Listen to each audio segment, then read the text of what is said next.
Like now. There we go.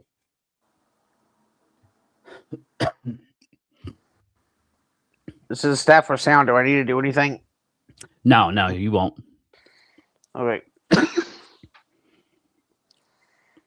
All right, ladies and gentlemen, welcome to the fourth installment of the Bones Unfiltered Podcast, Special Needs Edition. I'm your host, Bones, and today I get the privilege to bring in a young man that I've known for quite a while. He's been on every team that I've assistant coached or head coached in Special Olympics, and he's been with me since I started my stint with Special Olympics back probably, I don't know, 7-8 years ago. But, ladies and gentlemen, please welcome to the stage Matt Proffitt, aka Rhino, and we'll get into what his nickname here in a little while. So, Rhino, welcome to the stage, man. I'm glad to have you aboard. What's going on, Boneyard peeps? That's right. It is great to be here. And Bones, thank you very much for having me. It is truly an honor. And I know you and we talked about this for some time now, and it's great to finally make this happen. It is. It's very good. And for those of you all that will soon find out with this young man here, he was definitely a good choice to do this because Rhino, although he has disabilities, he is incredibly intelligent, very articulate when he speaks, and he is a really good candidate of somebody that can explain the trials and tribulations that he's gone through with his disability, but also he could inform people about all sorts of various programs, and we'll let Rhino kind of touch on a little bit of everything. Plus, we're going to dive into like a lot of his passions. He has a very big passion for the wrestling scene. So we're going to have him talk and touch base a little bit on that and kind of share some stories and experiences that he's had. So, but for starters, let's start off by essentially, let's give you a little sneak peek of what Rhino looked like when he was a young wee lad. And there you're a cute little kid, man. I was rambunctious, I'll tell you that much. Now tell me a little bit what you can recollect from this photo. What have you learned? Hey, Pam. Well, for starters, just to give you a little bit of personal background, I am, as Bones mentioned, I am on the autism spectrum, and I'm also, I also have a, what's called Asperger's syndrome. It's a variation of autism. And I was diagnosed right at a young age, about 2.5. They originally had diagnosed me as ADHD, but my mother, who has been my biggest supporter in the last since I was very, very little up to the time I was born, dating back to it, should I say. She started reading, and some of the triggers, should I say, that she noticed in me were not with ADHD at all, and she got me retested, and she got a second opinion. And they said, your child's not ADHD, your child is autistic, and he's on the Asperger's syndrome spectrum.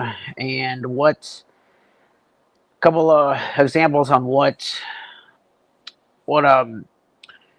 triggers my autistic trait, so to speak, is I don't like being touched softly. That's just an example. I like being, touched firm instead of just, a soft touch. That kind of irritates me a little bit as far as sensory issues. And another sensory issue was loud noises. I would usually, put my fingers in my ear if it was like a loud noise. Just a couple of sensory triggers, which was, but that's as far as who diagnosed me, to the best of recollection.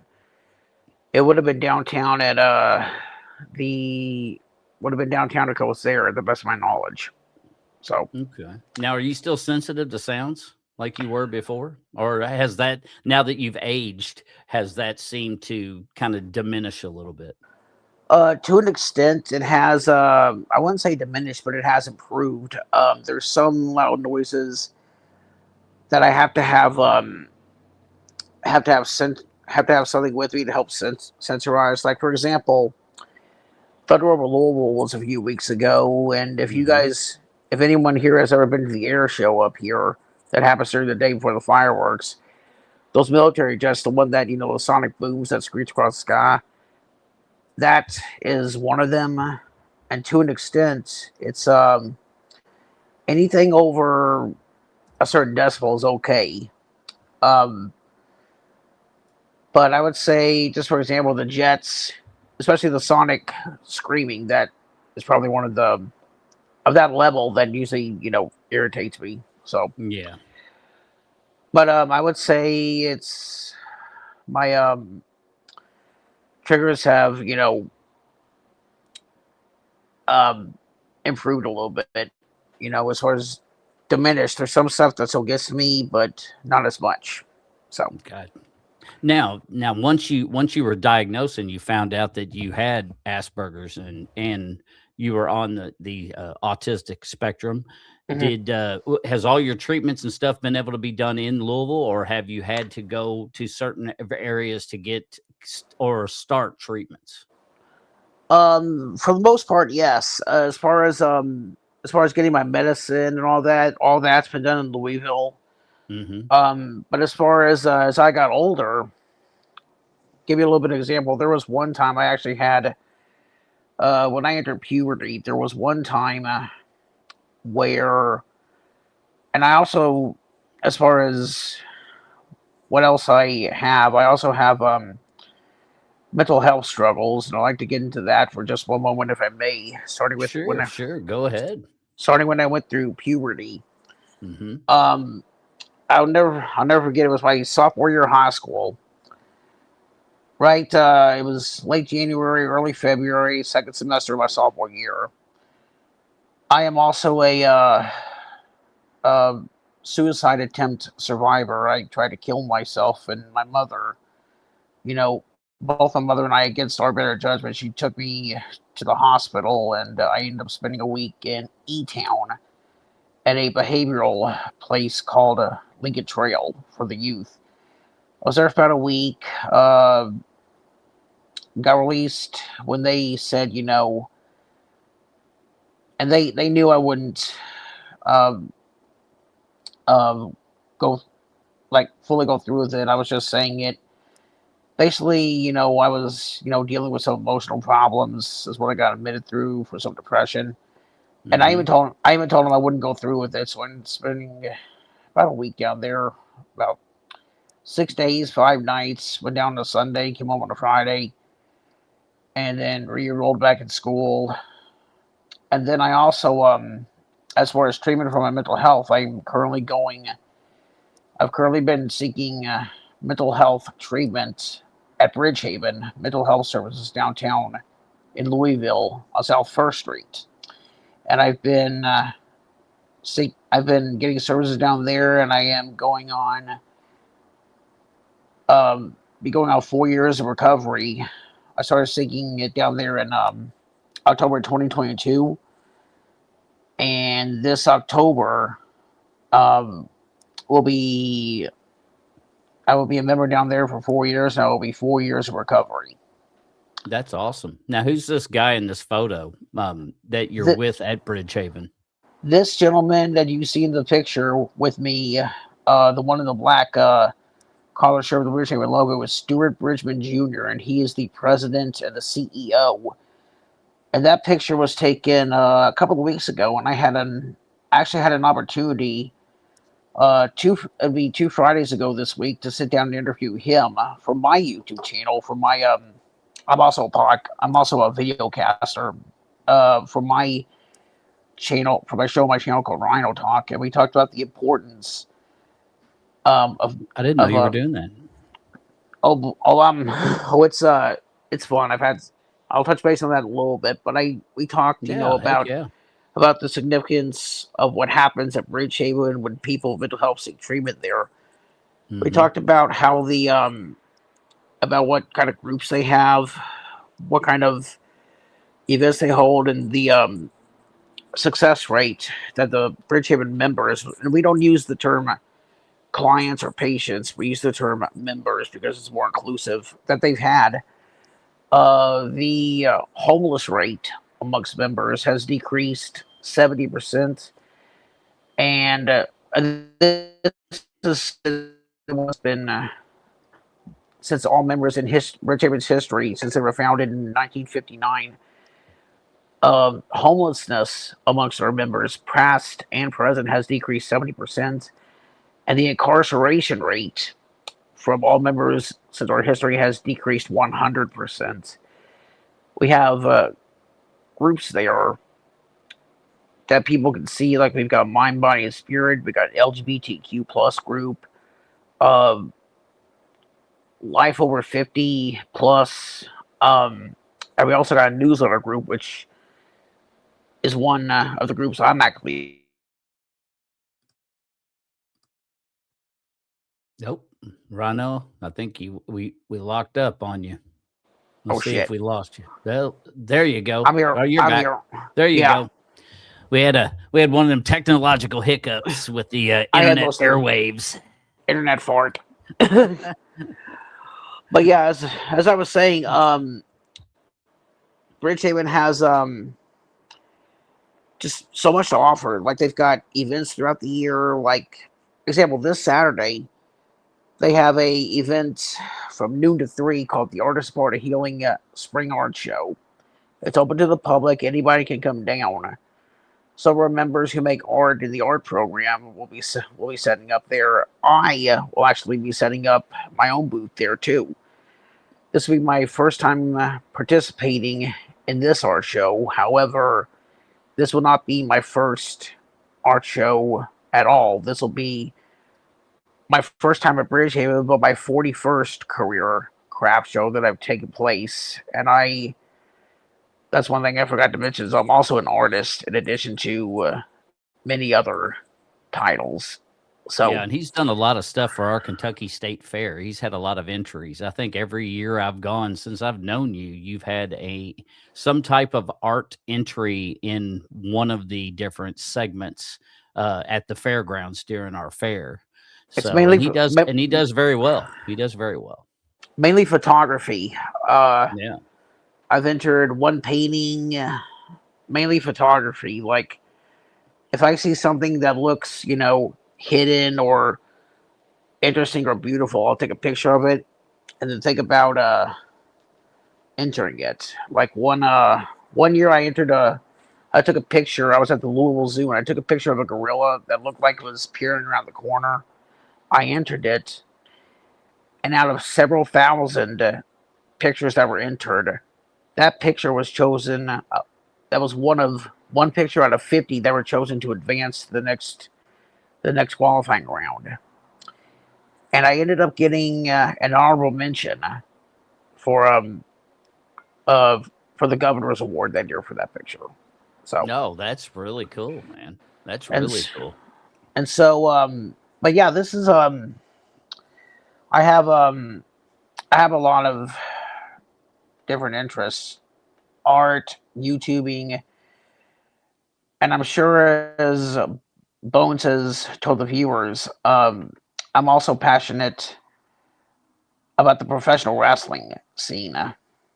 Oh yeah. Um, I've been following OVW since its inception back in late '98, and I've seen people like John Cena, Brock Lesnar, Batista, Randy Orton, Shelton Benjamin, all those guys. If anyone here has watched WWE, they've that's where they got their start in OVW. Some of the stars I've actually sat down and interviewed with, like on the roster.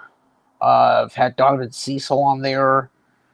Uh, OVW legend Jamin Olavincia has been featured on there. Tegan Thorne. Uh, current OVW and a couple champions actually. And the young lady who's in this picture that you see is Sophia Rose. I actually, if I could backtrack just a minute, I featured her in a article based around hope and recovery for the Bridgehaven newsletter, and I went ahead and I reserved a copy for her and her mother, and I ended up giving it to her. I signed my name on it for her, and I gave it to her and her mother at a show at the Kentucky State Fair. And That's I'm cool, man. and that was probably as far as one of my achievements. I included this picture amongst another picture, and this was the night that she won that belt. Um, and if um, if anybody out there has a bigger passion for wrestling than I do, I would love to meet them. So, So you can have a serious debate. or hell, let me take you to a show, then we can debate then. And I tell you, the thing he's talking about, I read what he wrote, and that's why I said it. If this young man is, especially if you read what he writes, and you blog all the time. I mean, you've got stuff on Facebook. He does stuff all the time, and when he does, it's a very good read. You're very good with English and grammar. Um, you're quite astounding when it comes to writing. So that what he wrote was really awesome. What I got to partake in was really awesome about that young lady right here. It was a really cool read. And as far as my grammar goes, I do have a passion for writing, which is one of my strong points. It helps me express myself, and that's one thing I enjoy about having autism is the way our brains work compared to people who don't have autism. Like autistic people put out more information than the normal brain does. Like an autistic brain receives and develops more information more purely. And you can ask anybody who's studied autism for years; they can tell you the same thing. They put, I wouldn't say that um, I wouldn't say this because we're better than everybody, but the intelligence level of some autistic people who've been shown that they can put out more information, they're willing to learn now. And the more we learn, like I do, the more information we intake, the more information we put out. I say at least fourfold, and that's one thing I enjoy. Um, One thing I enjoy about having autism, and I don't think of autism or Asperger's as a disability. I think of it as a different ability, and I think of it as a blessing. So, Yeah, I agree. I agree so with that completely. Now, before we get in, we're going to get into more of the wrestling stuff for sure. But we'll backtrack just a little bit and um, kind of talk a little bit more about once you were a wee lad and they discovered that you were autistic and of course had Asperger's. Um, Unfortunately, down that road, not too long, I would assume after you had a fairly tragic event that happened yes, in your life, and it revolved around your dad. Um, yes, that would have been it would have been April 29th of 1994. That was us, my mother, myself, my dad. When that would have been maybe a year and a half before he passed. That would have been about Christmas in 1992 when this picture was taken, and my dad passed in April of 1994. And do you mind if I ask what happened, or is that he, too yes, sensitive for you? he he passed away of a brain tumor, and Oh, my dad loved me, and I wish he was still here. And that's one reason why I started going to Bridgehaven.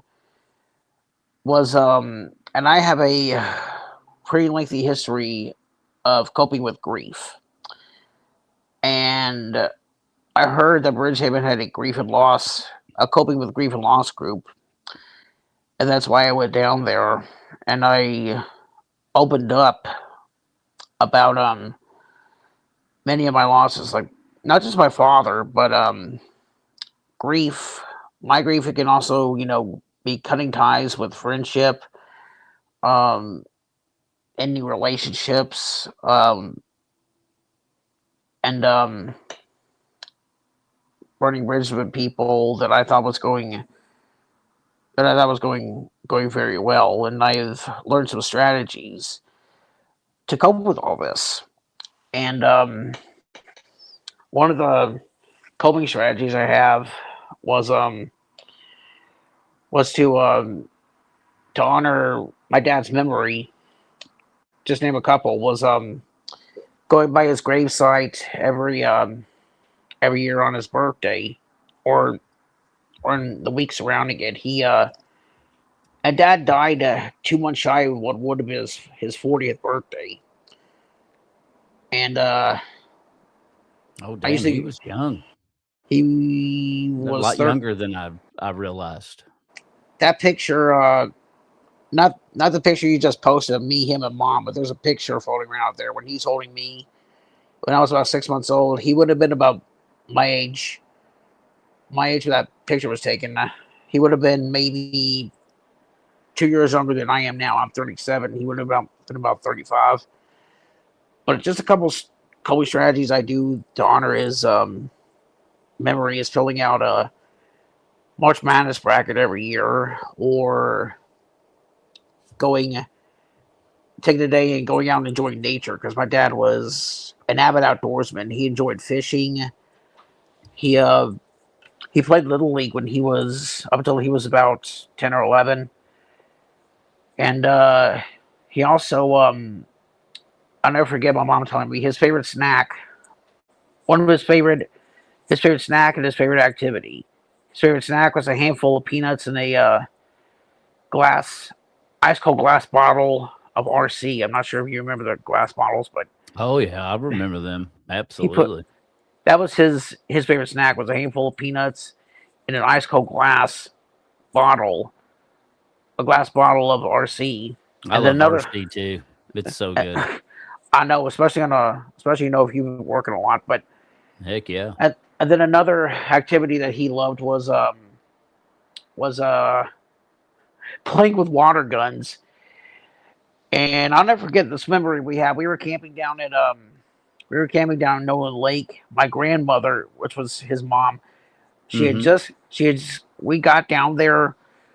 They were already down there, and my grandmother and my grandfather, his parents, brought me down.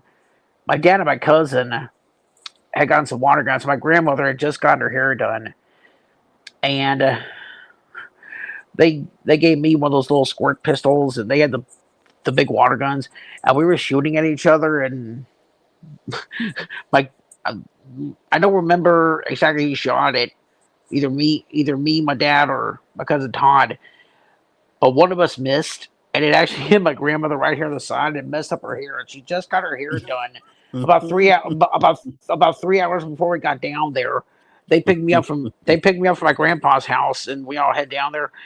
My grandmother had a fit, and but then again, a few hours later, she she sat all three of us down. She's like, "You boys," and I'm just sitting there eating my pop tart like I'm the innocent one. But the, just remembering and sharing stories like that is one reason why I honor my dad's memory.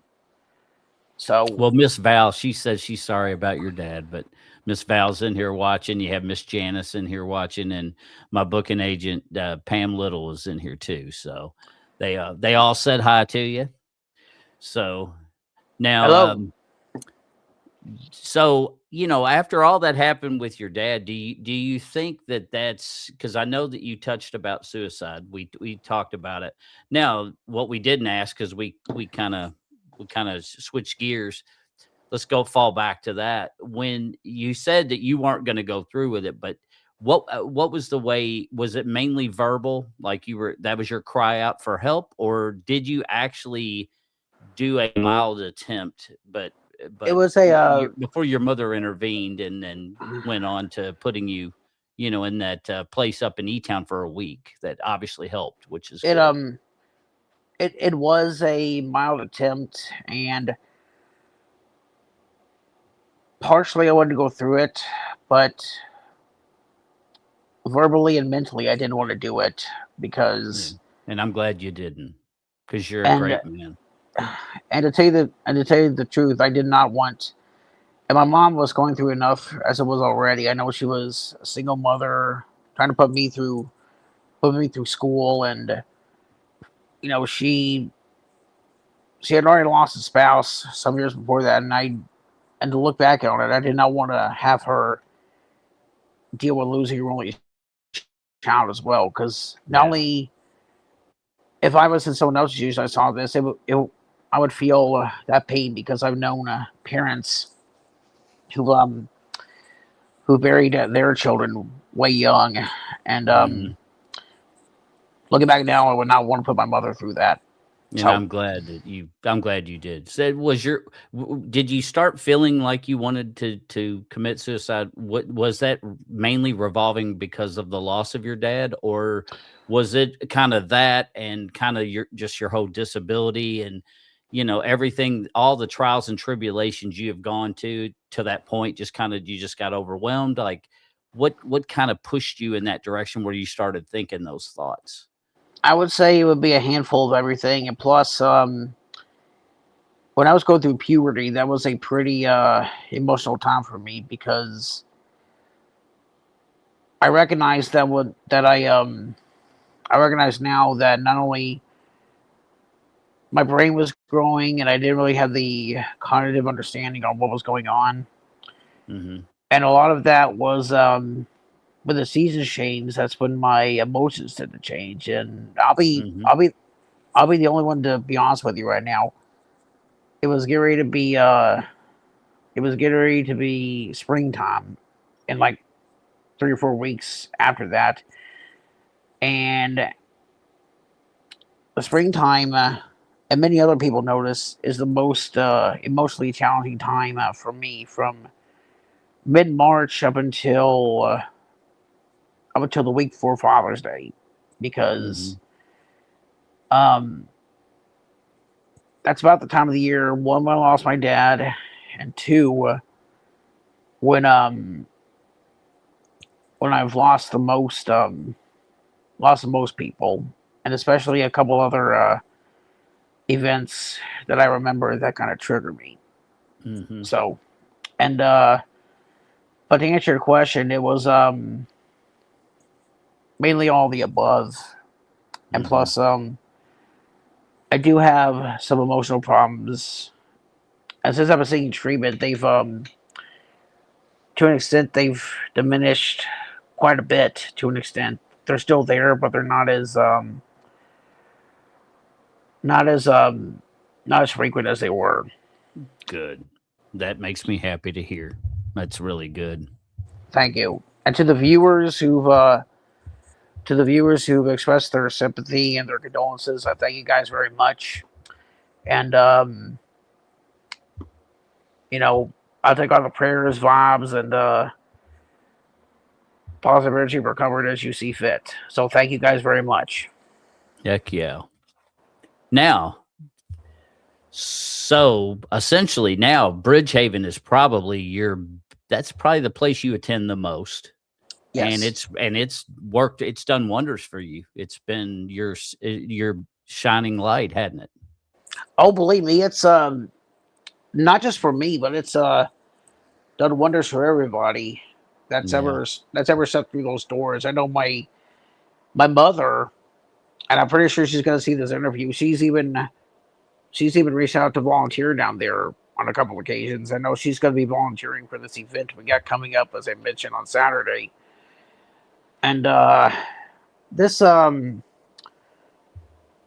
far as events for the community, the Artist Bar to Healing event is probably one of our biggest community events. And there's a picture of my mother and I. That was at a Dreams with Wings gala a couple of years back, and Dreams with Wings is one of the places where I receive support at. I also have a residential place. I'm actually operating right here in my apartment, which is a Dreams with Wings residence, independent living. And one thing I like about Dreams with Wings is they provide services for individuals with disabilities, Hmm. be them Down syndrome, autism, CP, um, wheelchairs. They also have a day program of their own for people who with disabilities that are with dreams to go and do activities at. They also have supported employment and residential services, occupational therapy, stuff like that. Excellent.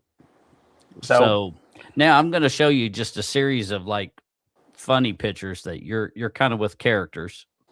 So we'll just kind of I'll put them up. Let's just kind of tell a little bit of the backstory of where you were and what was happening in that photo to you. mhm. So we'll start with this one. Churchill Charlie. That was actually on Thanksgiving. A Millionaire's Row at Churchill Downs for like 11 years. My mother and myself, um, my mom's two older brothers and their families, my Uncle Norv, his wife Brenda, and his daughter Heather, and then my Uncle Mark, his wife April, and their triplet children. Uh, for my cousins, they would all come down for Thanksgiving, and we even get a couple of tables, a Millionaire's Row at Churchill Downs, and spend Thanksgiving Day out there. They'd have a buffet up there, and we don't want to get our picture with Churchill Charlie, and he's the mascot of Churchill Downs. So if you guys have ever seen Churchill Charlie out there who have been to Churchill Downs, I mean, I'm not trying to force you guys or not, but it is mandatory you get a picture with him. so Yeah. Well, there you have it. So if you're so there and you're caught, you don't get one. We're coming Matt for said you. Matt said so. That's right. Matt said so. Well, let's talk about. All right, let's see what's up with this photo. Now, this will tie Oh my in, I god. think, with some of the wrestling that we're going to talk about here in a little bit. But Oh my gosh. what's this photo?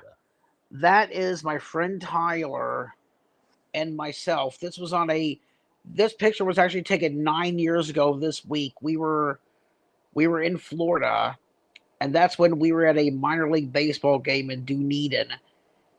That is DJ the Blue Jay, and he is a mascot for the Dunedin Blue Jays, and they're a baseball team in the Florida State League, and they are one of the minor league farm teams for the Toronto Blue Jays. That Oh, particular game, nice. that particular game, I'll never forget. There were these event people going around. They needed two people, like they needed four people to go onto the field to participate, and like one guy would have a bucket on his head, and the other guy would throw balls into the bucket, and whoever had the most would out of the two teams of two would get a certificate to a Florida based Texas Roadhouse type place called Cody's. Well, Right. I heard the people say, "Hey, they were just talking. Well, we need two more people." And maybe when my friend Tyler and I were like, "What are you guys looking for?" They're like, "We need two people to take on these two people on the field." I'm like, "We'll do it." So that was it, and that was I'm like, Tyler's like, "Did we get going on the field?" They're like, "Yeah, you do. Right out here along the first base line." Me being impulsive, I raised my hand. We'll do it. so Mhm. so we got out there, and then we used that certificate the next night, and then the morning after we used that certificate, we actually got on a cruise ship, and we went and cruised the Bahamas for about a week.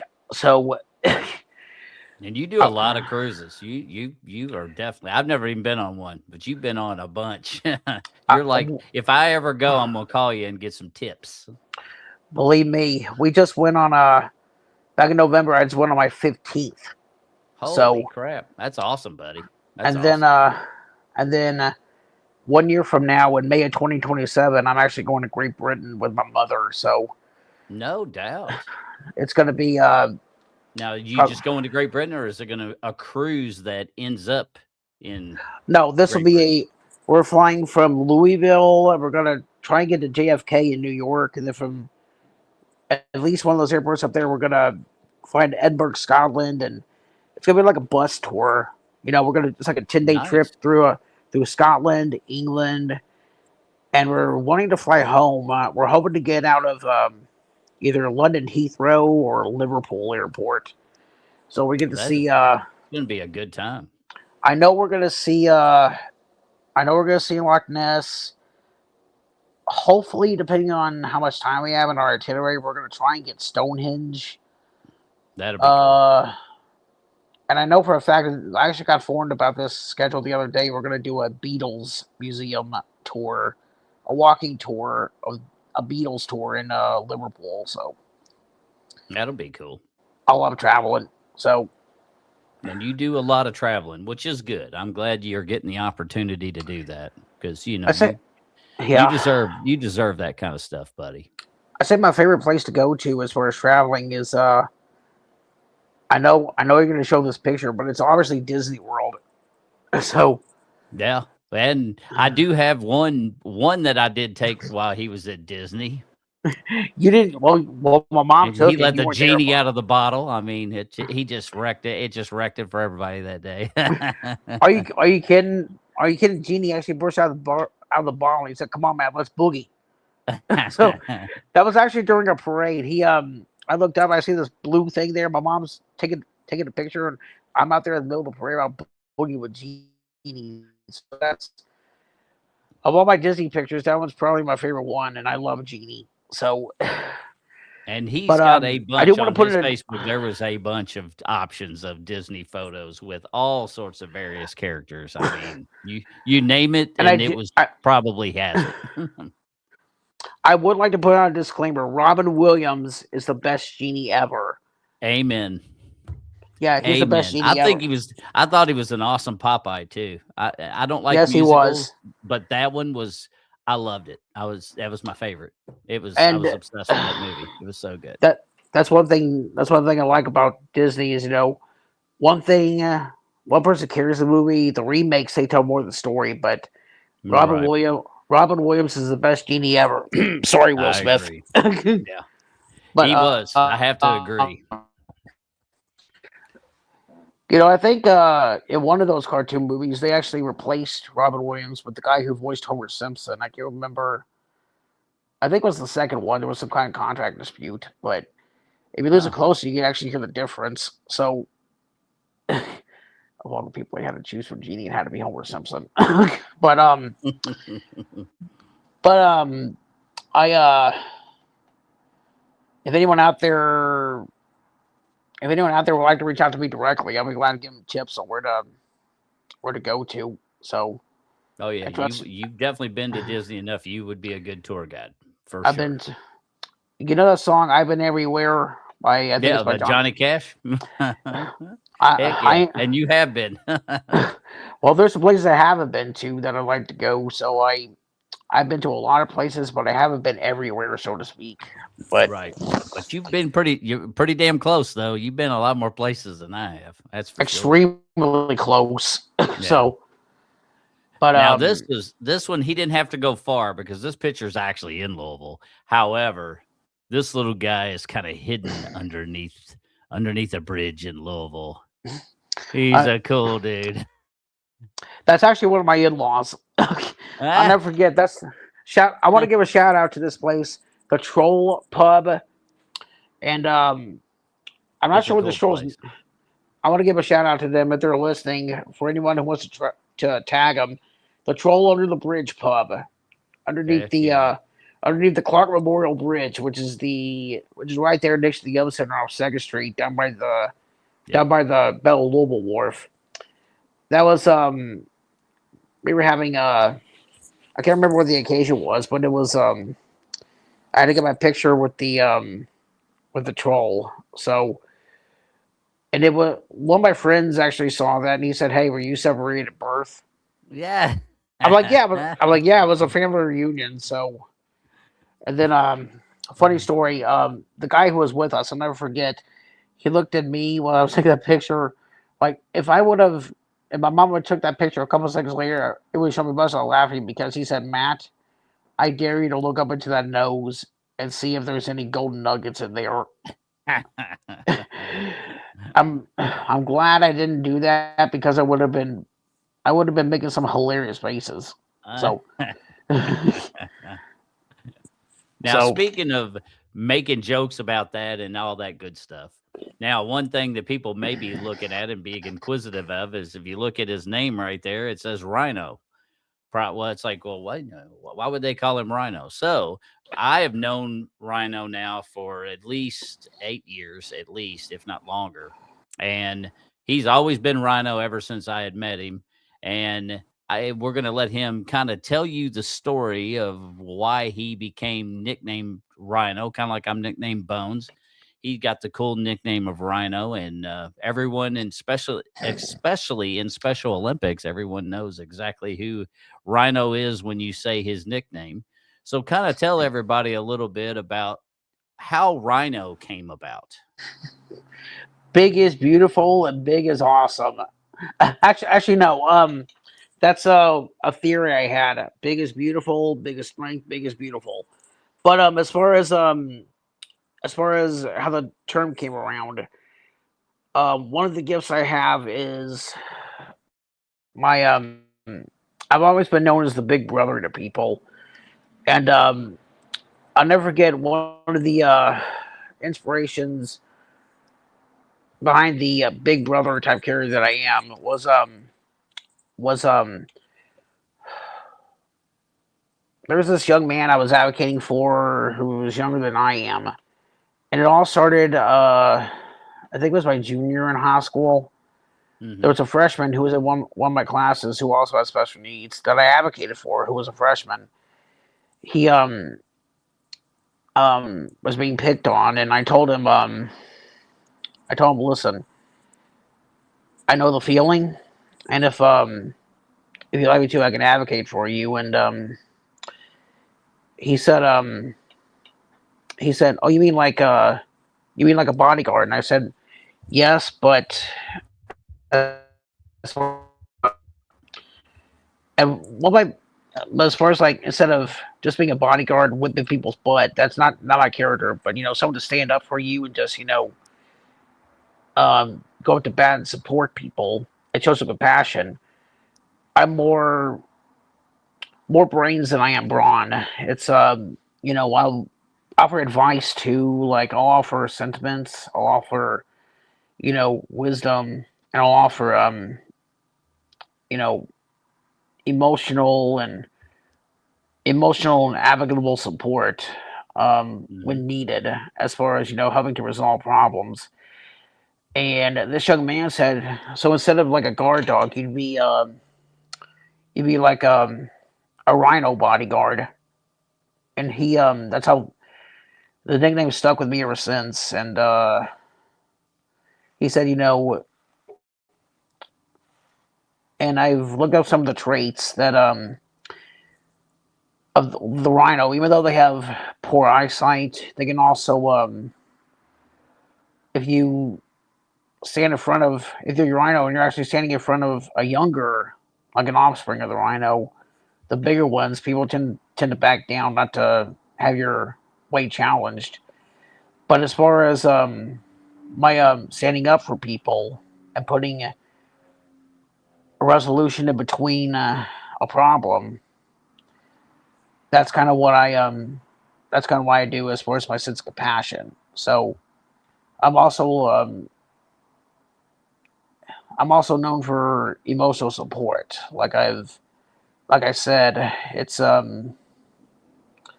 advocate for people no matter what walk of life they're on, and I got a lot of friends from all walks of life. I got friends from different creeds, religions, colors, um, different views, different countries, and my rule is, if you know, my one rule is if you show me respect, I'll show you that same amount of respect and compassion that you show me. So that's one thing I've always lived by is do unto others as you do to yourself.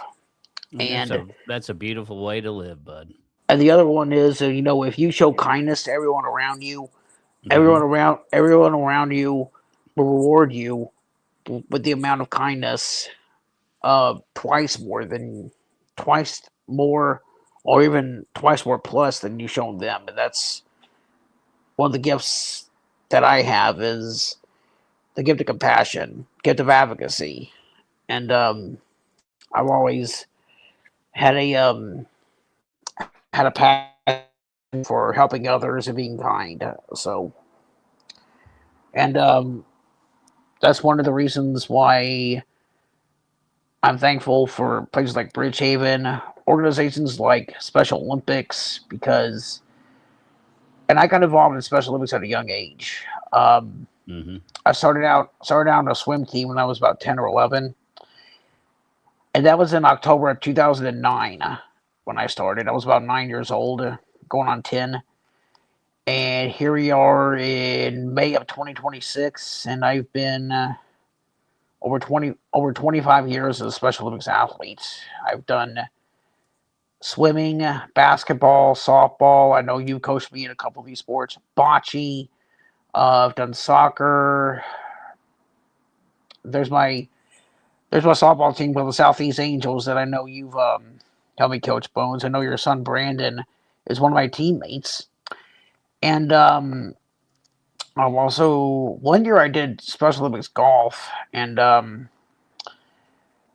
we it several, and I'm talking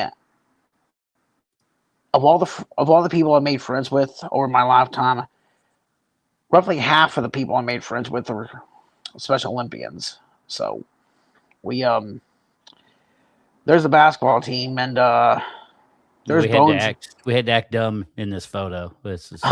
We were all Yeah, acting silly. God, I look so different, don't I?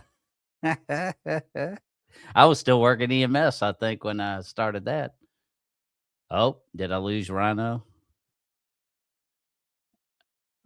Rhino, if you can hear me, if you got to come back, that same link works every time.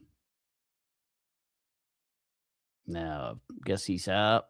We'll get him back here, ladies and gentlemen. Apparently, we had he got dropped. Apparently, so we'll try to get Rhino back in here for a second, and I'll remove this, and we'll get here. He comes.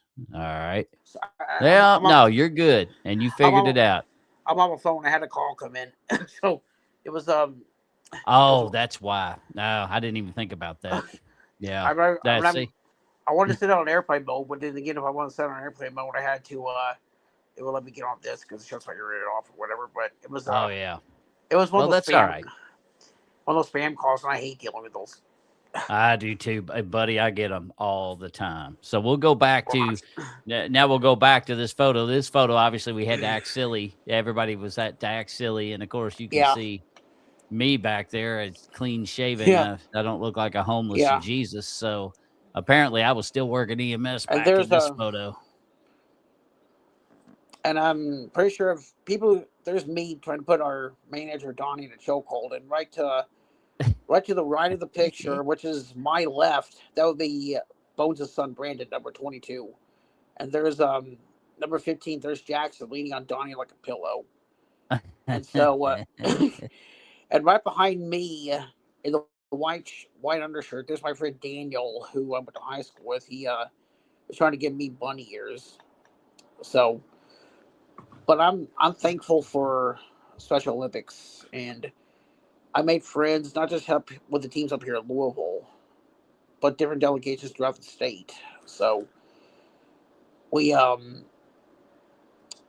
I went to bowling. I'm also done bowling too. So Yeah, I we almost put a bowling photo on there, but I ended up not. But yeah, I he mean does bowling too. Those are the three events now that you were doing. Obviously, basketball, bowling, and softball. And I still coach. it's Well, I don't coach bowling much, but that's kind of all self right. sufficient. I do bowling, softball, basketball, and currently bocce. It's one sport each season, so that way I'm consistent. Um, and many everybody here I consider my family too. I know that's one thing I. It's not just the camaraderie; it's family. Amen. So And and this picture here, we were in. It was be Bowling Green, wouldn't it? Bowling Green, That yes, I was know. before they switched, and Well, they used to have it at Bowling Green every year. Now they have it in where's the new place at now? Owensboro, Owensboro. Owensboro. That's right. Thank you. I Well, haven't been yet since for with that switch. my first 2 or 3 years with 2 or 3 years playing softball, it was originally in Owensboro. Then they switched to Bowling Green for about 12 years. And fun fact, my delegation that I play sports with is affiliated through a church here in Louisville Mm-hmm. called Southeast Christian through their Shine Ministry, which I'm also involved in. and they are a ministry for the special needs community at Mm-hmm. Southeast, and that's who sponsors our league or our delegation. And I've read that Special Olympics can be sponsored through a school or a community center or different community places. We are the only um, the Southeast delegation is the only delegation in the state of Kentucky that's affiliated through a church. Oh, I did not know that. That's So interesting. Wow. Hmm. the rest are like community centers, schools, different places. There's some schools like the Stride program, Pitt Academy, which is up here in Louisville, Stewart Homeschool based out of Lexington or Frankfurt. Stewart Homeschool's in Frankfurt, Mm-hmm. and then they've got they got a team that was originally based out of this place on the street here, the Mary Dunn School. I live over in the Klondike area. St. Mary's, which is um, a program that I was formerly affiliated with. They've got a delegation, and there's a lot of them. I couldn't even tell you how many there are. So I didn't know that we were the only ones that was in the church, though. Now that we church that are. he goes to, now this it they have a very. I'm not a member of the church. I do coach there. I got kind of grandfathered in, but Mm. the the interesting thing about Southeast Church is they have a very big handicap populace. So they've even got like when people go to church there, I've been because of EMS runs and stuff, but they actually have a little cafe kind of coffee shop that is run, and they bring on a whole lot of the special needs community that actually come out there and work in that coffee shop like before church or before they have the various days, I guess, Bible studies and stuff like that. But they have these kids, young men and women that work this, and it's really Mm-hmm. neat to see them work it because you're talking about the epitome of customer service. If you want to go to a coffee shop where you really get good customer service, you go there. Why? Because the handicap community, they are astounding, and Yes. they know how to take good care of people. They really do, and that's it. Right. You there, Bones? Before about just the way that you all don't see color, and that's what I think is the most remarkable about the handicap and special needs is they are the most genuine people you will ever meet in your life. They literally do not see color. They don't see all they see is camaraderie and the goodness in everyone, and they are so just astounding. You all are so amazing to watch, and and for me to be able to be a part of your all's life is really exceptional for me because I've learned so much from the special needs community. And I think we would be in a far better place, and we would treat each other better if we molded ourselves around people like this young man right here. That's just my opinion. I feel the same way too. And one thing I would like to mention, as far as the Shine Ministry that Hmm. Southeast has, if anybody here has a special needs a relative or child or has guardianship or custody of a special needs individual that's in the Louisville area, if you all would like to send them to like a summer camp or something, Southeast has one of those up in Henryville, Indiana, that we sponsor at the Country Lake Christian Retreat called Camp Freedom. I have actually been going to Camp Freedom for a while. It's a Saturday through Monday event, and we have it's one of the places where we get to experience summer camp for those who haven't really had the chance to. We've got a handicap accessible stuff for them to do, like for those in the wheelchairs. We got zip lining, we have horseback riding, we get to go swimming, a lake and a little makeshift beach. Um, we do archery.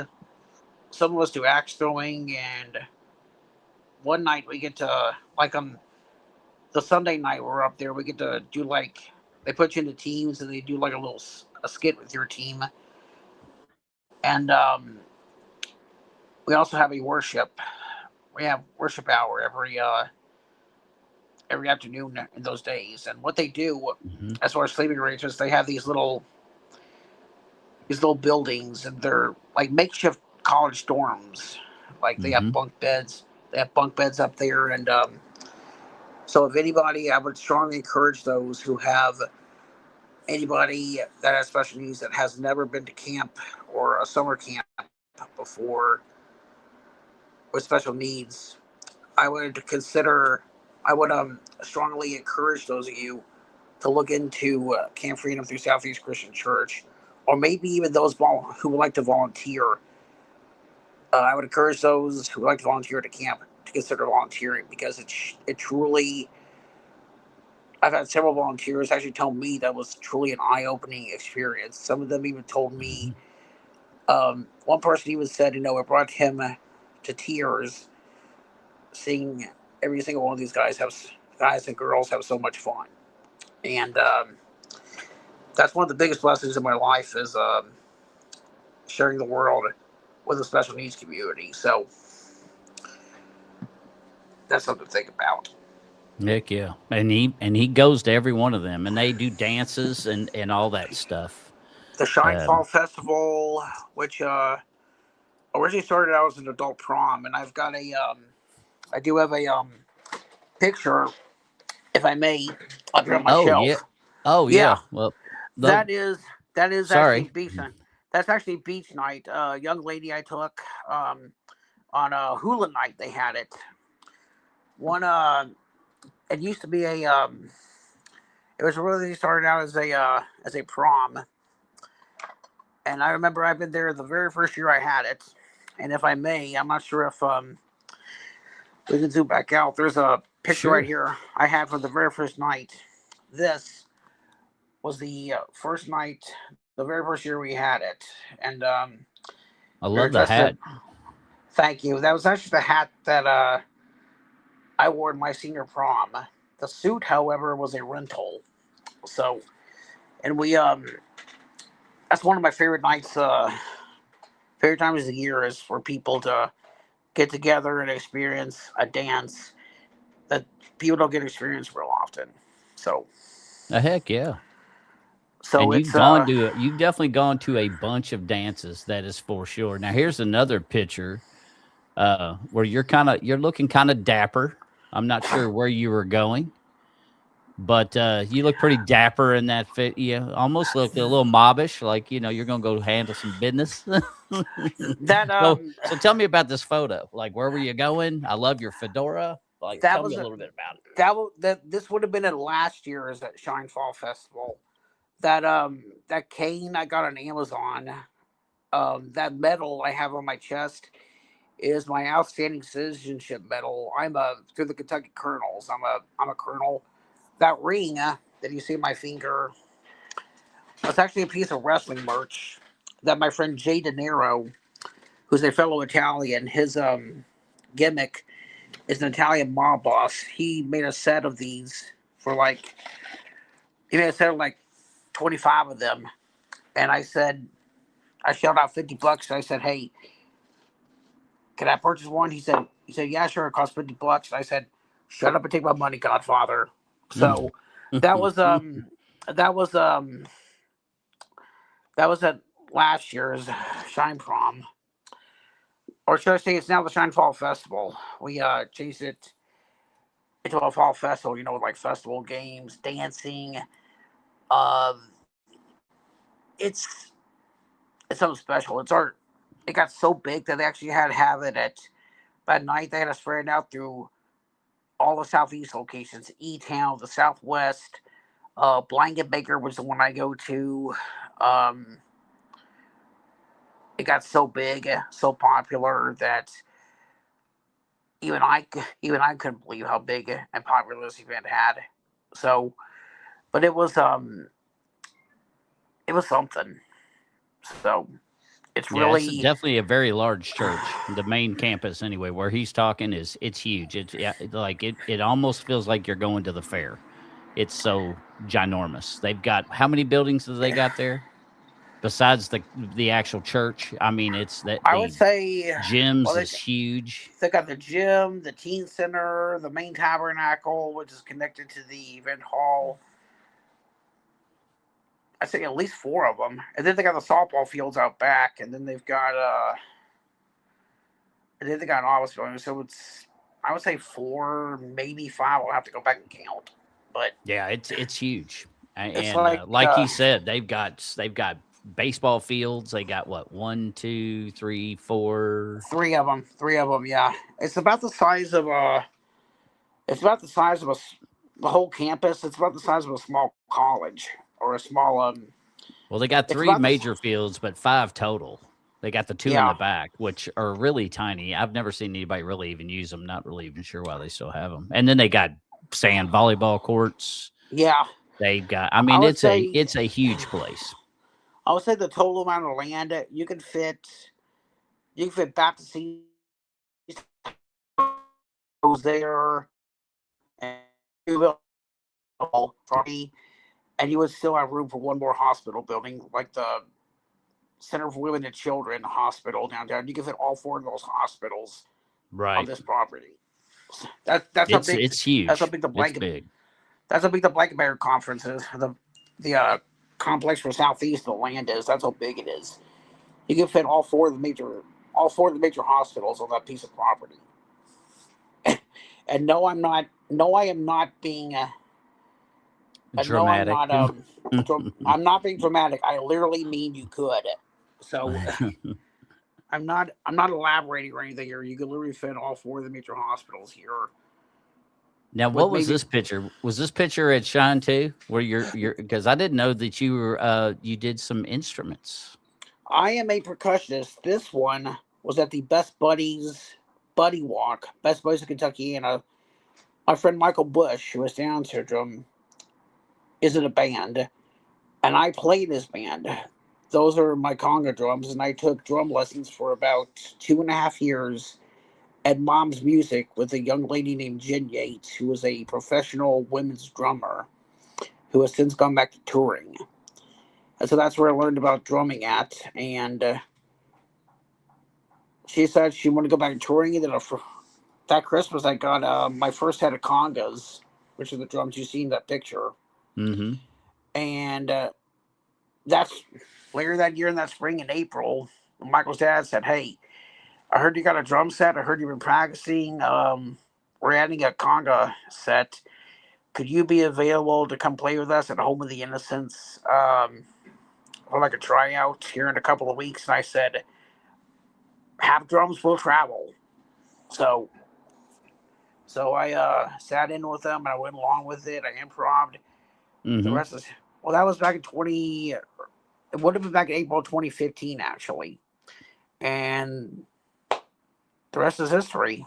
So So basically, to sum them all up, I'm an artist, I'm a YouTuber, I'm an advocate, I'm a journalist, a photographer, professional wrestling fan,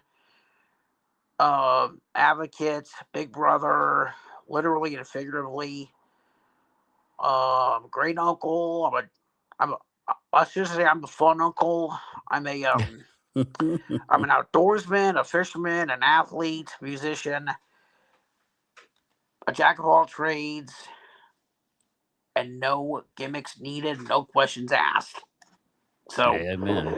so pretty much, if you ask what I do, I'll just say yes. So, Well, so now we're it's going to get into what I know is probably one of his favorites. Obviously, is the wrestling scene that we started to talk about earlier. oh We'll boy, kind of dive into that because he is definitely very passionate about the whole wrestling scene. He's done in even the minor leagues all the way up to the majors. I mean, he covers the whole parameter. He's met so many of these different people, and of oh believe course, me, like we already showed this picture earlier. I mean, this young lady here, he even wrote, he wrote kind of a story about her. I mean, it was in yeah. She it was a remarkable read. But tell that again real quick for those who maybe came in late. We'll kind of retouch on this again. This young lady that you see in the picture, I'm going to start off with her. Her name is Sophia Rose, and the picture you see with me and her was with that belt on is the night she won that belt. Back in February 2019, she had suffered a devastating stroke, and she almost died.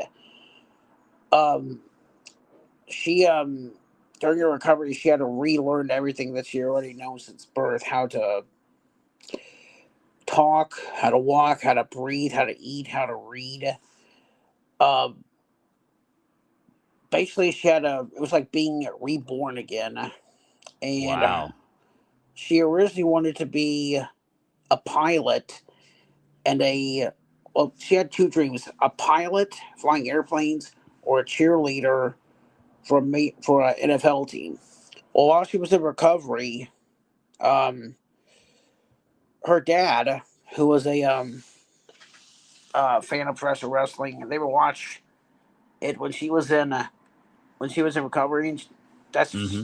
that's when she decided that's what she wanted to do. Well, fast forward to this night, I became friends with her mother, who's a fellow equestrianist, a horse owner. My mother and I, we actually owned a couple horses, and I believe her mother and I became connected on a Clydesdale page somehow, Oh, no doubt. and that's how I met Sophie through the horsing and through the professional wrestling scene. Fast forward to March 29th, 2025, which is the night that picture was taken. Uh, she was facing a, she was facing the champion at that time, J Rod, um, and she had just won. Sophie had just won a number one contenders match 3 nights before on OVW's um, weekly TV show called OVW Rise, which airs every Mm-hmm. Thursday, which you can catch live as it happens every Thursday on OVW's YouTube channel or on the Fight TV streaming app. Mm-hmm. And which is also where the premium events take place on the TV show. Well, anyway, it's March Mayhem 2025 at the Hot Point Davis Arena, 4400 Shepherdsville Road, which is, in my opinion, one of the, if not the best independent professional wrestling venue in all of professional wrestling, hallowed grounds. And they say it's the home of tomorrow's Superstars today. You fast forward, this match is probably the fourth or fifth one of the card out of a total of eight. The champion um, enters first, followed by Sophia, who's the challenger.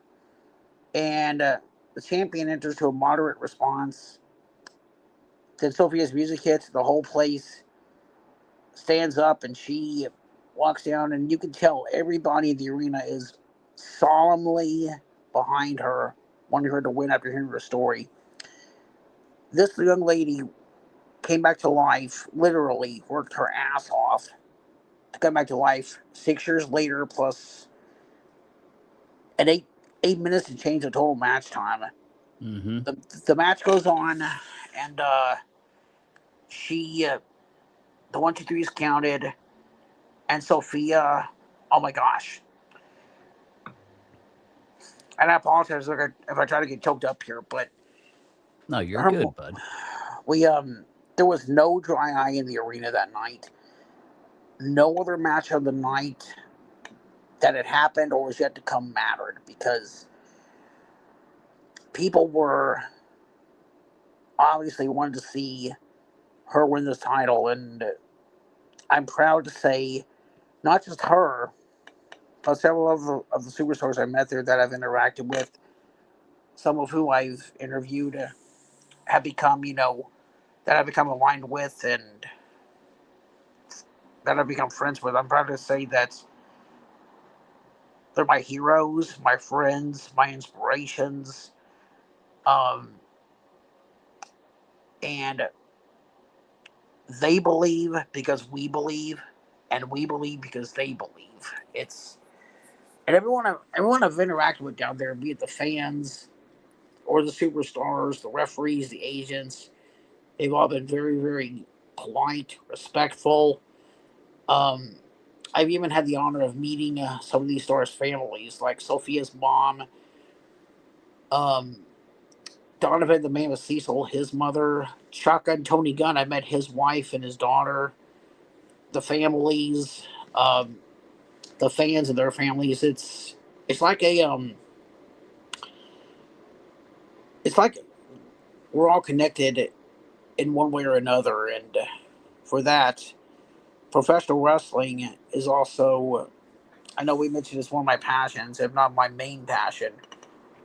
Professional wrestling is one of my coping strategies. It's where I can, like, as soon as I walk into that arena, Mm-hmm. every single one of my problems gets left at the door. It's a place where I can go, or something I can watch to escape the troubles of the world. And I was reading an article that said those who suffer from mental health need to watch professional wrestling because the cheering, the jeers, and the professional wrestling community is a way to escape your troubles. And it also helps me release some excess energy. Mm-hmm. Chanting, like chanting the name of your favorite wrestler, or cheering, or erupting with the crowd when a major move happens. If somebody jumps off the ladder through a and drives their body off the ladder through an opponent and a table, and the whole place just culminates in a big cheer. That helps me cope with my problems. Mm-hmm. The one thing I will stress though is you should not try this at home for any reason because these guys are trained. They're They trained. are. Yeah, they're They got trained. to be tough. You got to be rough and tough. It's not. It's definitely very aggressive sport, isn't it? I know, and these men and women they train for years, thousands of hours of practice. It's choreographed. But the other thing is when you sign up to train, Mm-hmm. you're not only signing up to entertain people, but you're also inheriting a risk of injury. And when you sign up to train, you're also subsequently inheriting the risk because no matter what sport you do, whether it's softball, there's always a risk for injury out there. Oh yeah. And you know, they have but I do know there are trained medical professionals on standby in case at any and all these events, just in case something goes wrong and Mm-hmm. somebody needs medical attention. Whether they're, I don't care if it's Special Olympics. It doesn't matter if it's the NBA, the NFL, the FIFA World Cup, Major League Baseball, WWE, OVW, or what have you. Mm-hmm. There should always be medical professionals on standby because, like I said, you're inheriting the risk of injury no matter what sport it is. Whether it's an actual sport like football or sports entertainment in the professional wrestling world. Mm-hmm. Now, And my that's, cousin, she was in the movie. I think it was called Wrestler. It was a documentary shot about I think it was the OCW, the one with Al Snow who runs it. OV, I've seen that. Um, The Netflix you were episode, Ohio actually Valley in that Wrestling. movie when I watched it after it came out because my cousin, she was the photographer for that. Oh, shit. And when it Was came I? out, I watched it, and you were actually you and several of the other special needs that kids that I've learned and met through Soki were I'll have to go actually back. there to watch that show. I think I've seen some of them too. I've seen Hayden, I've seen Brianna, but Hayden. Yep. I've yet Hmm. to see myself. Do you remember? I I've got think to I go. saw you. I'm almost positive. I know Hayden. I know I saw him for sure, but I'm pretty I'm sure pretty sure. you were in the background in one of the shots. It was quick, but I'm I'm pretty sure pretty it was sure I me. remember seeing you. I'm pretty sure if you say it was me, I'm pretty sure it was me. If I was there, I was there. I'll have to go back and look for it Because because I'm pretty sure you were there for yeah, that one because they were filming it while they were wherever their place is, and it's Ohio Valley Wrestling, isn't it? yes, yes. Yeah, yeah, that's what I thought. So, They but Al Snow, which he used to be very popular back when I was younger. yeah. Al Snow, what do you want? Head, and he held up this What is mannequin head that had "Help Me" wrote on the forehead. yeah. He was awesome. He was one of my favorites. What does everybody want? What does everybody need? What does everybody love and need? And it was Head. Head, yeah. So I remember there was one time he actually came out with there was a controversial storyline WWE did with him. They put him in a feud with the Big Boss Man, and instead of the mannequin head, he brought out his Chihuahua Pepper. And the storyline the storyline went, Big Boss Man kidnapped the dog. The dog was fine. It was just a storyline. Mm-hmm. But the one thing that ticked my mother off over her protest of me watching wrestling was when they supposedly had Al Snow eat something, and it was supposed to be a dish. The Big Boss Man had butchered the dog, cooked it, and fed it to Al Snow. And when Al Snow found out, and it didn't really happen, when he sort of got sick, and that's when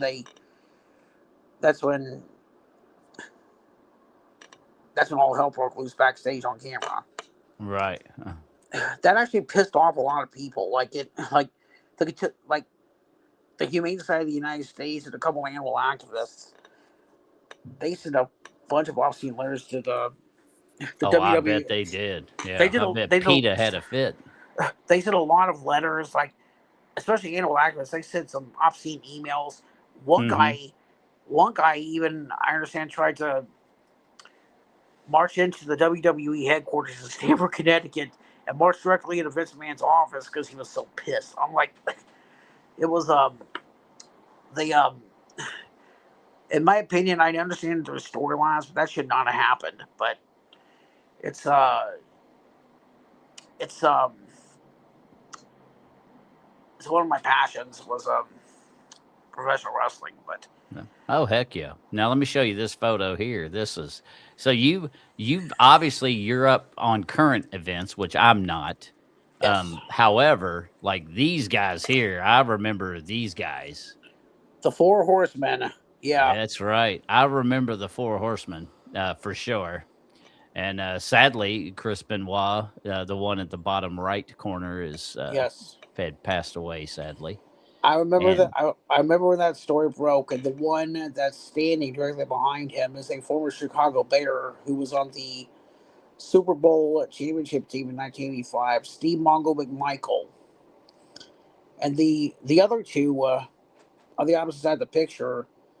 The one next to Chris Benoit is the enforcer, Double A Arn Anderson, and the gentleman standing above him in the green robe is Nature Boy Ric Flair.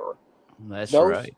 those two gentlemen are two of the four founding members of the original Four Horsemen, because there's been many versions.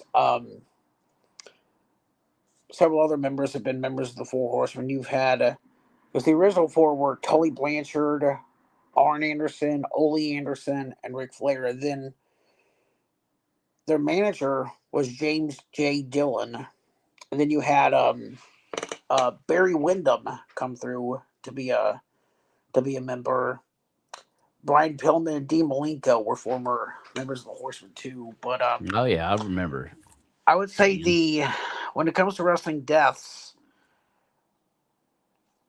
the two rest the there's actually four deaths of professional wrestlers that absolutely brought me to my knees. Owen One, Hart was one of them. I Owen guarantee it. Hart.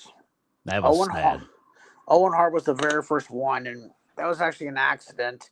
Yeah, That that was should a that sad accident. that He should was, never that should never yeah, have taken place. They should yeah, have he was redone it. good, wasn't he? He was really a good. He was a Yeah, good wrestler. He put on a good show. He was a good. Him and his brother both. You know, which and one? his Well, brother obviously was still doing it, but yeah, I mean they had Owen and all his brothers did. Bret Hart, Smith Hart, Dean Hart, Bruce Hart. Um, but the other deaths that actually broke me were Eddie Guerrero, Latino Heat himself. yeah, He that that was a was the sad one. one too.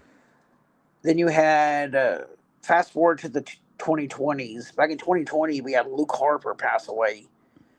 And he was probably one of the biggest stars coming out of Ring of Honor under the name Brody Lee. Came to WWE to join the Wyatt family under the name Luke Harper, and then went over to AEW under his ROH name, Brody Lee.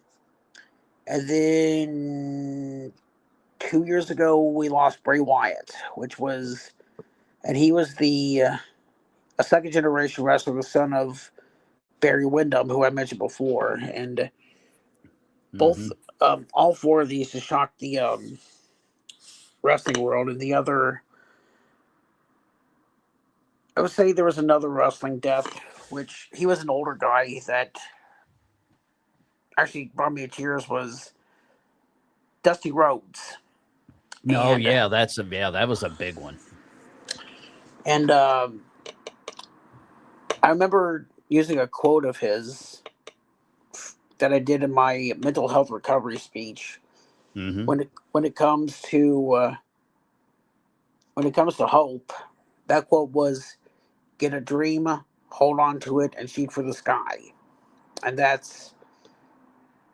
is my purpose in life. You know, if I have a dream, I hold on to it. The sky's the limit. The sky's the limit. And I encourage those of you who have dreams to hold on to them and pursue them. If you have a passion for something, pursue that. Shoot for the sky. And in the words of Jim Valvano, don't give up. Don't ever give up. And that's why I encourage all of you who are viewing, if you or a loved one have a goal in your life, if you have a dream, pursue it. Don't give up on it. Hold on to it. And as Dusty said, shoot for the sky. And I encourage you all to do the same. So, now I've got a question. yes. But it's in the form of this photo. So you'll see it, you'll know it, and then you can answer. Try me. Shaboom. That's a tough one right here. Name your top 5 favorite wrestlers of all time. That's a tough one. That's rough. Two of the top 5 are in this picture. I think The Undertaker will be my number 1. He was badass, wasn't he? My number 2, as far as influences, would be the one directly below his title belt, Shawn Michaels. The one doing this with his legs stretched out. Oh yeah. As far as my other 3,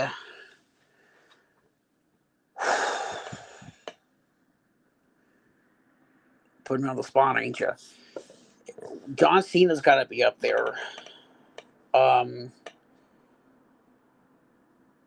Number 4 would probably be, even though he's not mentioned on there, and I know this may be controversial, Hulk Hogan. And then number 5. Yeah, Hulk Hogan was awesome. I mean, he pretty much, he was one of the pioneers of this. I would say as far as number 5, as far as dedication, even though he's not on here, will probably be Eddie Guerrero, in that order from 1 to 5. No doubt. But as far as the superstar I actually have the most respect for, there really is only one answer, and he's the most legendary of them all, regardless of who anybody says. The one I will always have the unlimited respect for will be Undertaker, because he was badass, dude. I mean, you ask any of the talent who's wrestled with him, no matter what promotion you're in, no matter what decade, the fans. There was one in the 2000s when he came back as his Dead Man character, right? Especially for 2005 to 2013 area. When he would come back, he would get on the microphone. I noticed the fans would stand, and the fans would usually make noise for other stars when they were talking to the mic. But I remember one. I remember I went to an episode of SmackDown. It was in, I think it was in Lafayette, Indiana. Me and one of my friends went. Undertaker came out to do a promo, and the only time the fans actually cheered was when he was making his entrance, and when he would pause for just a brief moment. But when he was talking, the fans were quiet because that's how much respect we had for him. And everyone in the locker room who was done an interview on him said that he was, no matter who held the heavyweight championship at the time, the Undertaker was always the leader in the locker room. And he'd be telling people, hey, um, next time you do this, don't ever let me catch you do that again. Or go change your outfit, it's disrespectful.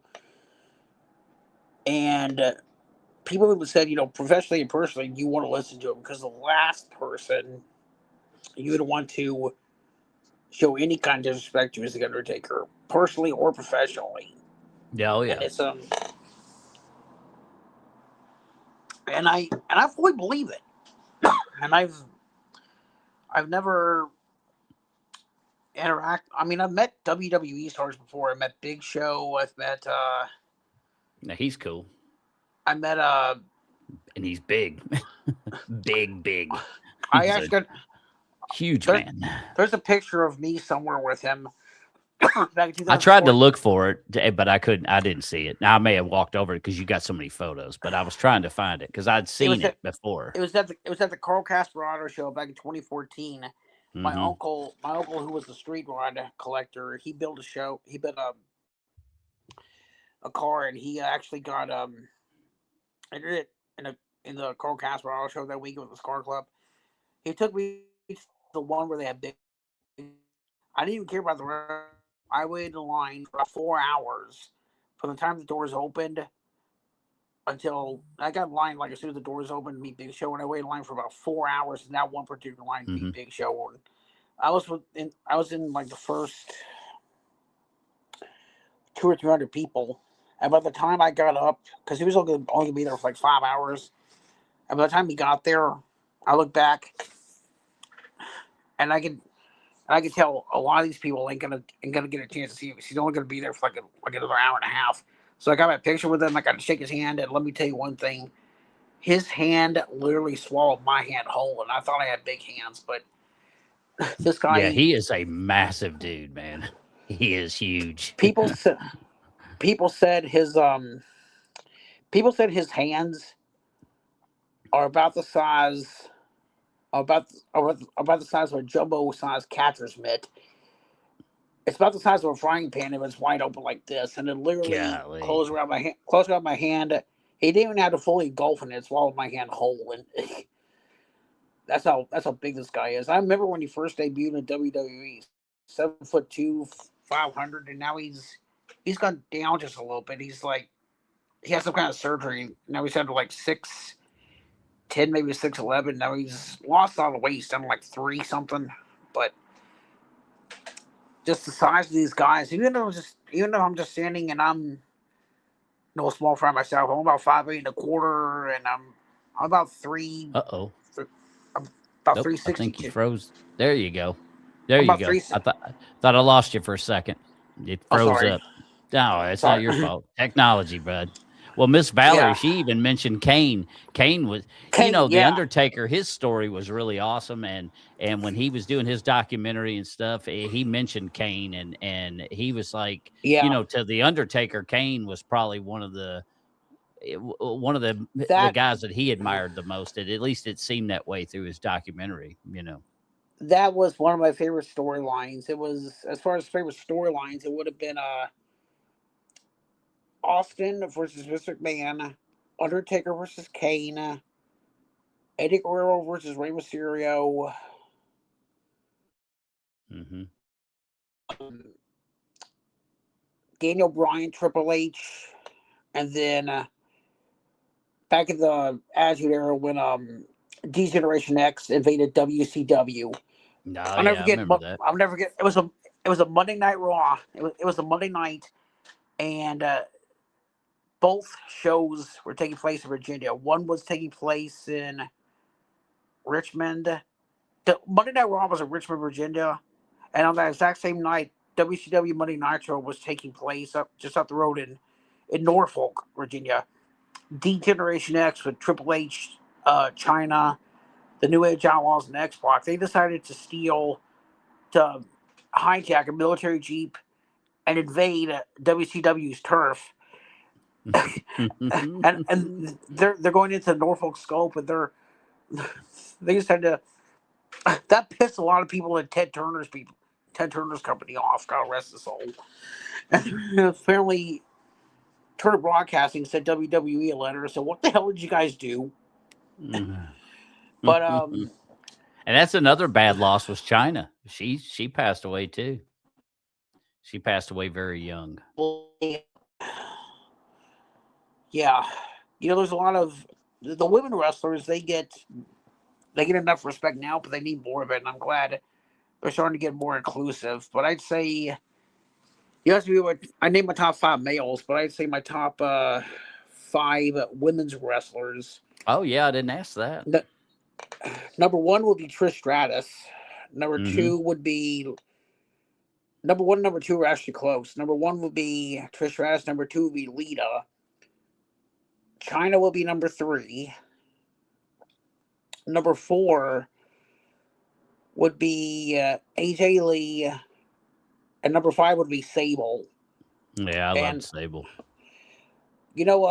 coincidentally enough, her husband, Brock Lesnar. Brock Lesnar, He's a OVW. beast. He's a big dude too, man. I wouldn't fuck with him. I remember, I remember seeing him in OVW, like my very first OVW show. Him and Shelton Benjamin, both Hmm. related to go to WWE. They were a tag team called the Minnesota Stretching Crew, and I could tell it was a sort of like Brock Lesnar and Shelton Benjamin. Hmm. We're taking on two fellow OVW alumni that later came to WWE. At the time, they were under two names: John Cena, when he was under the name The Prototype, and Batista, when he was under the name Leviathan. That match, I mean, I'm not sure which one I was more intimidated of, Batista or Brock Lesnar, because of their size. Batista, when he was his Leviathan character, oh my god, I'm like, this guy looks like something out of your nightmares. Brock Lesnar, however, he looked like even if he were to like touch your head like this, your head would go flying. But Oh yeah, he's a that's beast. but these guys, their size, it's size and muscle. Sometimes it's a technical ring or the technical moves, but I respect every single one of them. So, Yeah. but one of my passions. So, also, I want to take a moment. I want to give a shout out to a couple people. If that's okay. Sure. I Sure. want to give Go ahead. I want to give a shout out to I want to give a shout out to my mother, Rhino Proffitt. Mom, if you see this, I'm pretty sure you're gonna get this, but I love you, and I'm gonna your baby boy is making you proud. I also want to give a shout out to Special Olympics, not just here in Kentucky, but Special Olympics worldwide. I want to give a shout out to Bridgehaven Mental Health Services. Hmm. Shout out to Ohio Valley Wrestling. I Hmm. want to I want to give a shout out to another organization I've been involved with called MRF, the Musicians Emergency Resource Foundation. I am a former board member of theirs in the media department. I didn't know about that. Uh, I've never heard of that. That's interesting. for more information on MRF, go on to murphrocks.com and you can find more about it. Is that Uh, MERF?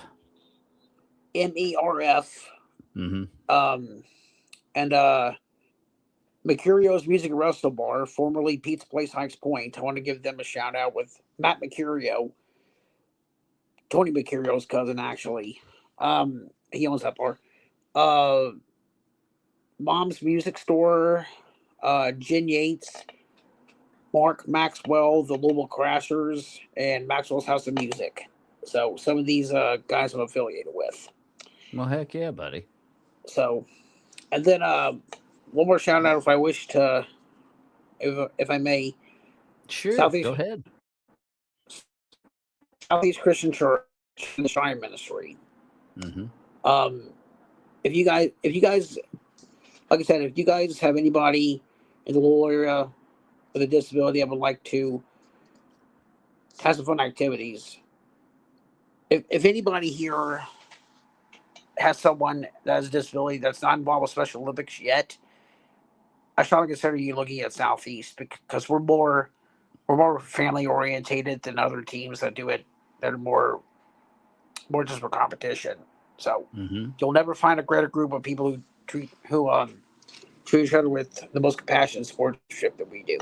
So, That but is a fact right there. And go ahead and take a second to plug yourself. Plug your podcast that you do. Tell everybody a little bit about that. What's the name of it? Where can they find you? And then, of course, share any other information if you want people to find you and you're okay with it. Share what you feel comfortable with sharing. well, for those of you who are wondering about my show, look up if you go to YouTube, you can find my channel Rhino Talk. That is spelled capital R, capital H, capital I, capital N, capital O, capital T, lowercase ALK with the exclamation point. Mm-hmm. And you can find that show on my YouTube channel, The Artful Rhino. And Do you have a logo for that? I, as far as a logo, if you look at my profile picture, it is me walking the Big Fort Bridge downtown with downtown Louisville in the background, and I'm facing Mm-hmm. the camera, and you got the Ohio River, the downtown Louisville skyline in the back. So, and then but as far as anyone who would like, drop me a subscribe, ring that notification bell, hit me up in the comments of any of my interviews, and Mm-hmm. my my show. If you have something you like doing, and if you do something that's positive and for the good here in Louisville, community leaders, artists, activists, athletes, um, community leaders, um, small business owners, um, people who do fundraisers, Mm-hmm. teachers, coaches, life coaches. If you are any of these categories, or if you are the founder of like a fundraiser or something, I want to talk to you. I know I mentioned I did Matt Mercurio. Oh, musicians too. I forgot that. Matt Mercurio was my pilot, my very first interview, and then after that I interviewed Jeremy and Becky Seabolt. They're a husband and wife, and they're a front group. They're the front couple of a band out of Sellersburg, Indiana called the Rumors. Shout out to Mm-hmm. Jeremy and Becky. Shout out to Jeremy and Becky and the Rumors. Um, if you do something like that, I want to talk to you. But the one thing I refrain from strictly on my channel is I refrain from politics because it's not something I would really, not something I like to talk about because it's too stressful. But It is, and you in anyway in this day and age you can't win for losing, so it's best just to not even talk about it. I know. I think anyway. So, but I'm if kind you of like you. It's just it just brings on unnecessary headaches that you don't need. I know, I know. But if you have if you're involved in the community in any way Mm-hmm. for the positive, I want to talk to you. You Mm-hmm. know, if you have, even if you have an interesting, if you have like an interesting story you like to tell, and you use that story to your advantage to spread the good in the community, Mm-hmm. as LA Knight said, let me talk to you. So, That's right. And I And I agree with you. I feel the same way. Any businesses that are out there that want to be on a show, especially local businesses, mom and pop shops, those are the ones I want to talk to because those are the ones that don't get is, that they're behind the eight ball when they're trying to right, run their business and grow their business.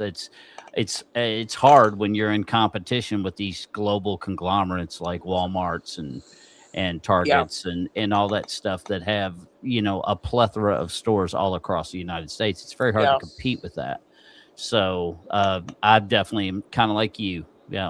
If you've got a small business and you want to talk about your business, then give me a shout and we'll do a show and we'll let you brag and talk about your business and get and try to help give you that leg up that you're not going to get from unless you go and get it yourself. By all So, means.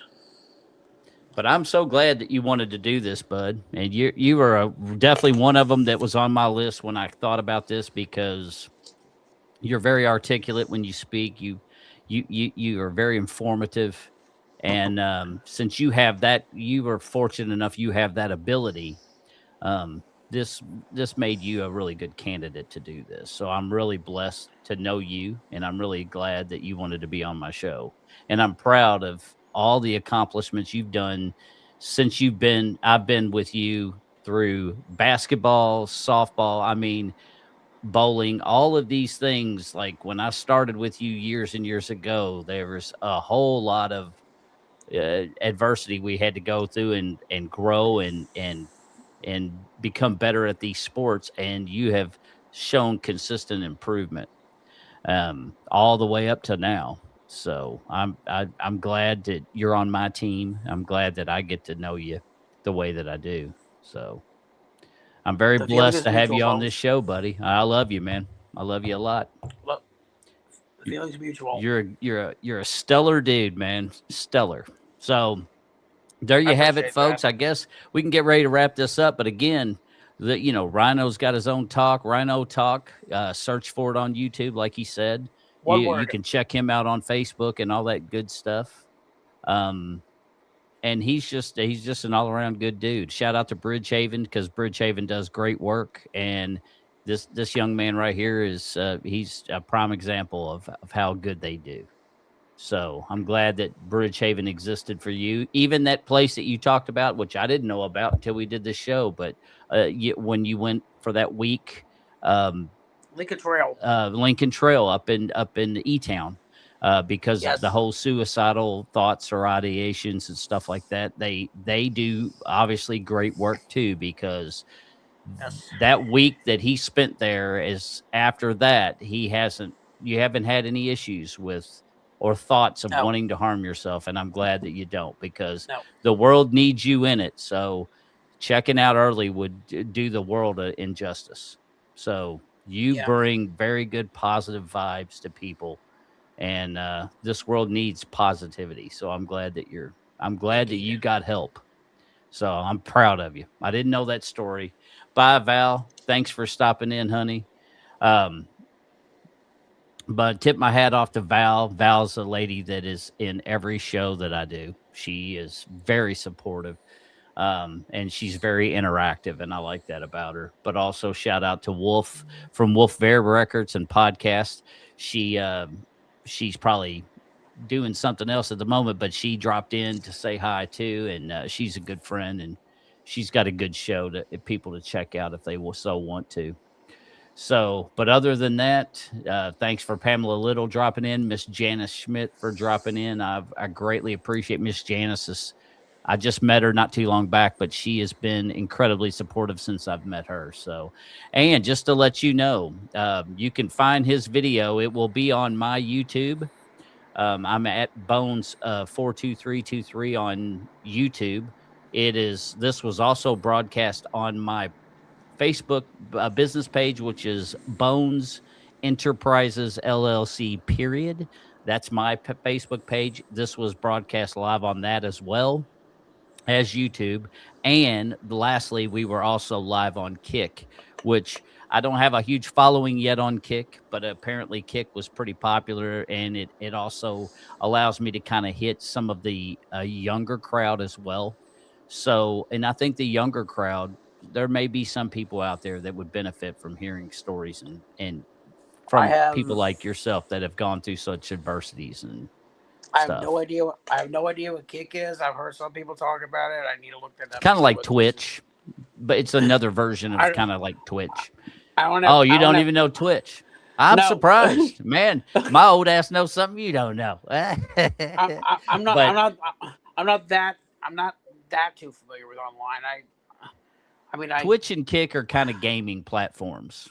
So you have a yeah. lot of videos where people will watch people, do the video Uh, gaming, but they do podcasts and other here's stuff. the thing. So I was told. So that's what I'm doing. I've had, I only got Facebook and I got YouTube. I used to have what's called Twitter, right? Or I guess it's called X now, but I only used X it now, maybe. yeah, and I still have But that. But I only got on it maybe like three times in the matter of the 10 years I had it. The third time was the final time. I went on to delete it. I was still getting emails. Like I never got on it, so I went on it the third time and I just deleted it. I said, "Screw this!" I'm like, I get on Facebook more than I do Twitter, which yeah. was a lot easier to understand. So, so well, Well, you definitely say hi to your mama for me when you talk to her, and she'll be uh, able to pull this up and watch it late. Like I say, she can find it on YouTube.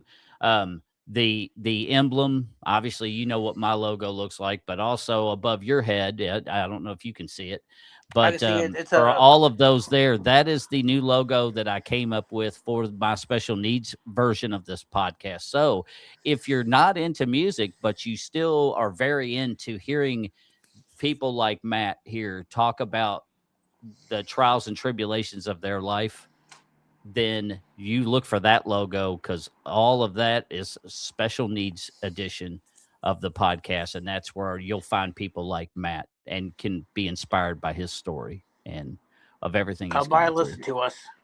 Come by and listen to us, people. There's a lot of people out here that want their story to be heard, and Bones will help share their story as he's doing mine.